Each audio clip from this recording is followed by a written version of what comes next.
É o João aqui. Ali nas tarefas aqui no Teams, né? Eu, por exemplo, entregar a lista, ela não dá para entregar depois. Aí, nesse Não, caso, eu dancei. você não dançou, não. É o seguinte, semestre passado foi assim também. E aí o que acontece? Chega no final do semestre, tem gente que reprovou por falta, mas está participando. Eu falo, ó, me entrega a lista. Aí me manda a lista por e-mail. Você quer enviar a lista? Me envia por e-mail agora, tá? E aí eu posso considerar no final do semestre se de fato precisar. Teve uma pessoa que não passou porque não entregou a lista, beleza? Bem, deixa eu mostrar a lista para vocês. Então, aqui em tarefas, a gente já tem a segunda lista de exercícios disponibilizada, tá? Ela vence no dia 11 de agosto, às 10h40. Tá escrito aqui, ó, 10h40 é o início da aula. E a lista é essa daqui. Vocês vão ver aqui. Essa lista de exercícios já te passa dados de calibração de um sensor de posição angular. 120 graus, a saída deu 0,99 volts por volt, porque eu tenho uma alimentação. Eu alimento, por exemplo, esse sensor com 10 volts, ele vai sair 9,9. Se eu alimentar com 24 volts, vai sair 23,98. Basicamente é isso que acontece quando a gente tem esse tipo de saída, volt por volt, porque falta informar qual que é a alimentação do sensor. 90 graus, 0,95. 60 graus, 0,79. Vai até menos 120. Isso mostra que a gente tem um fundo de escala. O fundo de escala aqui é de mais a menos 120. O que é importante vocês se tocarem. Muita gente, quando vai fazer esse exercício, erra. Acha que esta é a entrada e esta é a saída. Não. Graus angulares diz respeito ao X. Tensão de saída é a saída Y. Tá? Então, eu quero que você obtenha a curva de calibração seguindo o método dos mínimos quadrados. O método dos mínimos quadrados faz uma análise de regressão seguindo essa fórmula. N é o número de linhas que a gente tem aqui, tá vendo? São 5 mais 5, são 11 linhas, vezes somatória de xi vezes yi. Eu vou ter que multiplicar 120 por 0,99, 90 por 0,95, até o último, e somar tudo. Menos somatória de x vezes somatória de y. Bem, a somatória de x vai dar zero, tá vendo? 120 menos 120, 90 menos 90, 60 menos 60, 30 menos 30. Então, esse parâmetro é zero. Se a gente fosse de 0 a 120, não seria zero.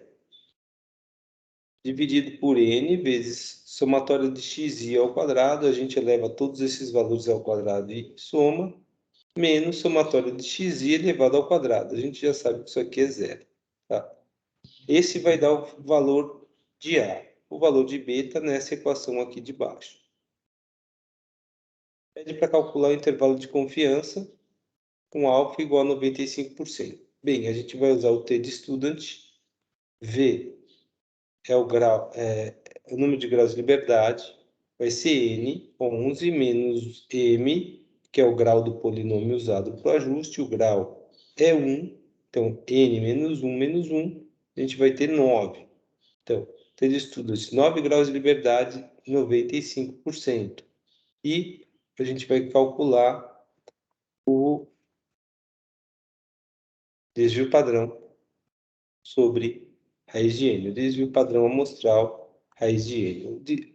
Aqui a gente está mostrando o desvio padrão ao quadrado, é 1 sobre V, somatória de yi menos B menos AXI elevado ao quadrado. Então, eu preciso da reta de regressão e vou substituir o valor encontrado teórico pelo valor observado e elevar isso ao quadrado. Aí a gente vai ter esse parâmetro.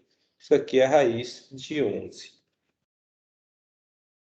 Aí, usando o potenciômetro para medir uma posição angular, obteve-se o valor de 0,70 volts por volt.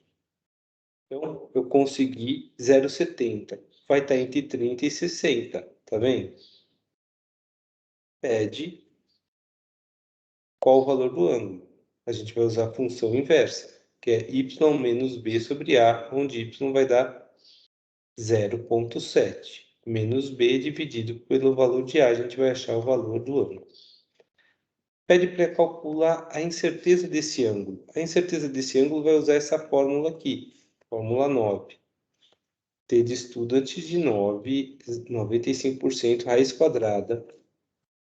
A gente tem o quadrado da multiplicação da derivada parcial da função inversa em função de y vezes o erro de y. O erro de y a gente calculou na letra B, aqui, no dy, para o intervalo de confiança, mais somatória, mais derivada parcial da função inversa em função de a, dA ao quadrado, mais derivada parcial da função inversa em dB, dB ao quadrado. dA segue essa fórmula, dB segue essa fórmula. Como a gente precisa calcular o desvio padrão de A e de B, a gente tem o desvio ao quadrado aqui, com essa fórmula para A e para B. E só para ajudar vocês, eu já mostrei qual que é a derivada parcial da função inversa para y, para b, para a.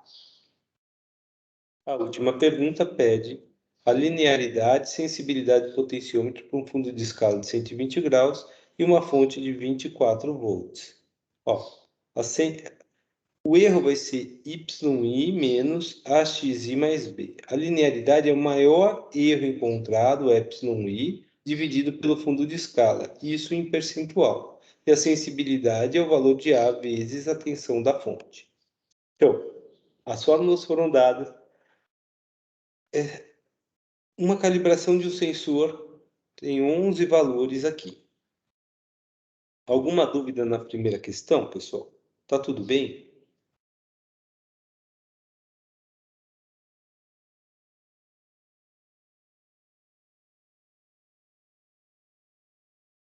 Vou seguir para a segunda.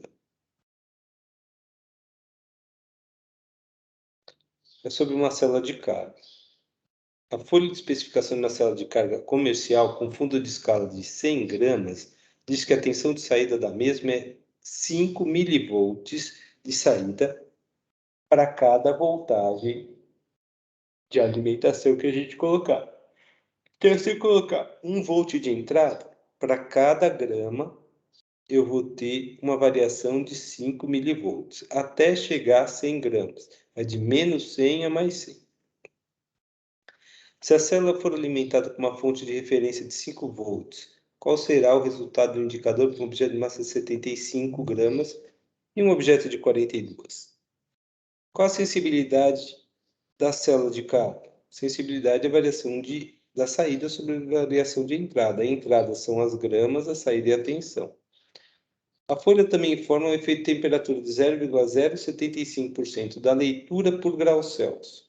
Supondo que tome a leitura de 63 gramas a 21 graus e outra a 29, qual vai ser a variação de sensibilidade? Aqui é o efeito da temperatura vezes a variação de temperatura vezes a sensibilidade. O efeito da temperatura foi dado em percentagem, então é 0,00075. O ΔT é 29 menos 21, a gente tem 8 graus, e a sensibilidade a gente calculou na letra B. Letra D. Se o fundo de escala for alterado para 100 gramas e com a mesma fonte de referência, qual o resultado do indicador para 1.000 gramas? Qual o resultado do indicador para 100 gramas? E um objeto de 25. E recalcule a sensibilidade da célula de carga para o novo fundo de escala. Por fim, o exercício 3 pede para refazer o exercício 2, só que com a tensão de saída proporcional ao fundo de escala, ou seja, vai ser 5 milivolts por volt vezes o fundo de escala.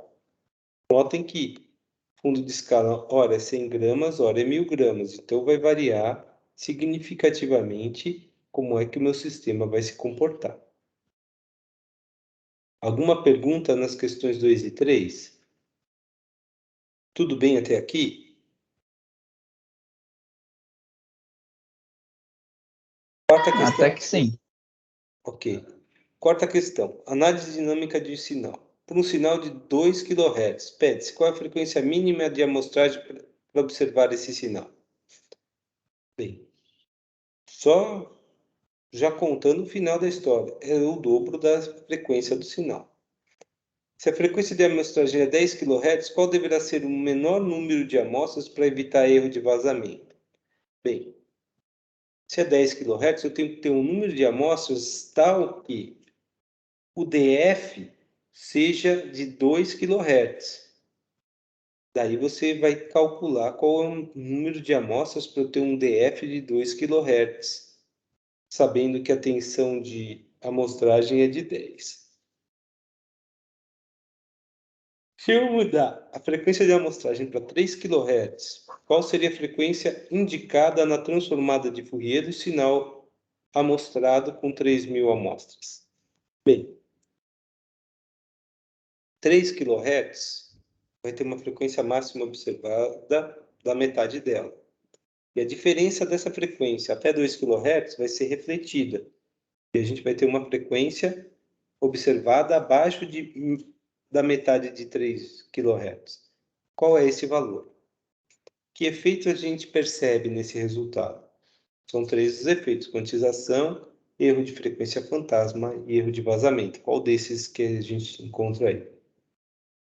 Letra D. No caso do item C, qual o tempo total de amostragem e o intervalo de frequência observado no resultado da amostragem? Tempo total, segue essa fórmula, NDT, o intervalo de frequência é o DF, tá? É isso que ele está perguntando. O exercício 4, basta a gente seguir essas equações aqui que a gente resolve. Exercício 5. Erro de coleta de sinais. Para uma amostragem de sinal, após a coleta de 1.000 pontos a 1 kHz, obteve-se uma frequência de 222 Hz com amplitude de 1,5 volt e uma frequência de 430 Hz com amplitude de 2,1, sem identificação de qualquer tipo de vazamento nas frequências. Repetindo a coleta, agora aplicando um filtro passa-baixa de segunda ordem, com frequência de corte de 500 Hz, note que é justamente a frequência máxima observada. A resposta em frequência apresentou a frequência de 222 Hz com amplitude de 0,3 volts e a frequência de 430 Hz com amplitude de 2 volts sem vazamentos. Qual dessas frequências obtidas é uma frequência fantasma? Justifique. Com esse enunciado já dá para saber qual é a frequência que é fantasma.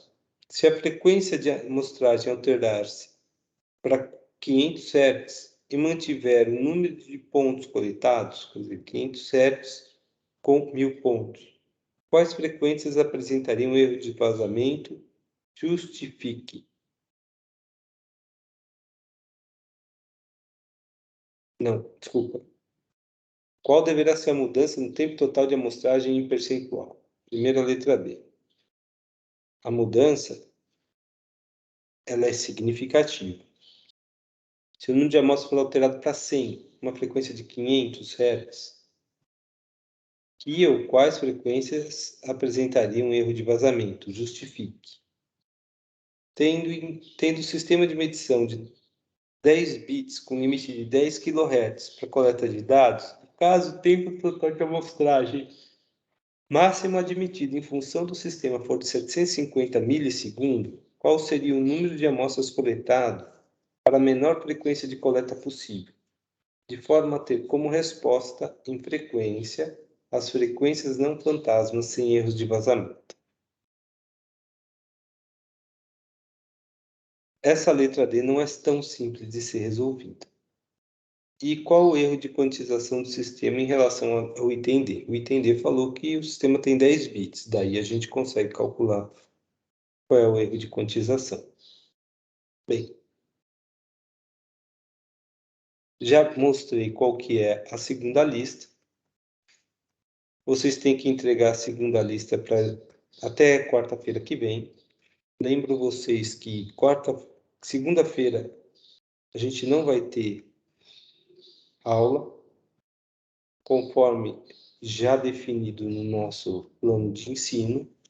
E o que a gente tem que fazer é preparar a lista de quarta. Não esquecer que a lista conta como presente. A entrega da lista conta como presença.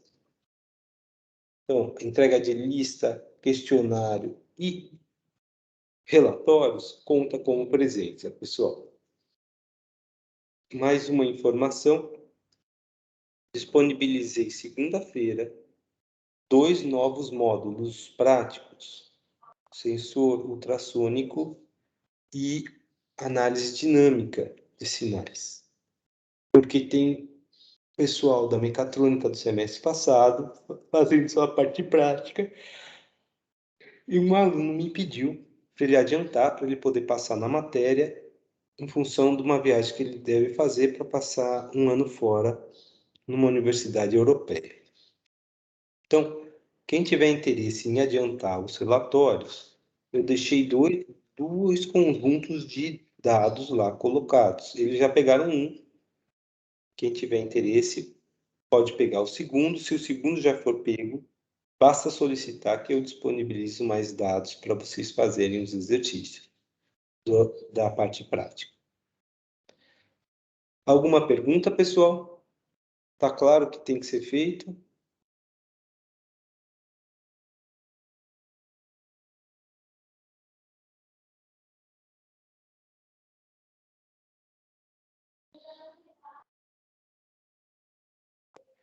Beleza, ó. Tendo dúvidas, vocês entrem em contato pelo chat. Eu esclareço vocês por ali. Essa segunda lista ela é um pouco mais complexa do que a outra, mas em breve a gente já vai estar mais acostumado com essas questões de análise de sinal, ok? E calibração de sensores. Não tendo mais perguntas, a gente se vê na semana que vem, segunda-feira, na parte da tarde, quando a gente vai ter a nossa aula prática, ok? Mais uma vez, não tem aula segunda de manhã. Só vai ter segunda à tarde, vai ser o módulo 2, e que já está disponível. Vocês já podem começar a ler, estudar e já tirar as dúvidas na aula de segunda à tarde. Abraço, pessoal. Vocês se cuidem. Fechou, professor. Até mais. Até mais.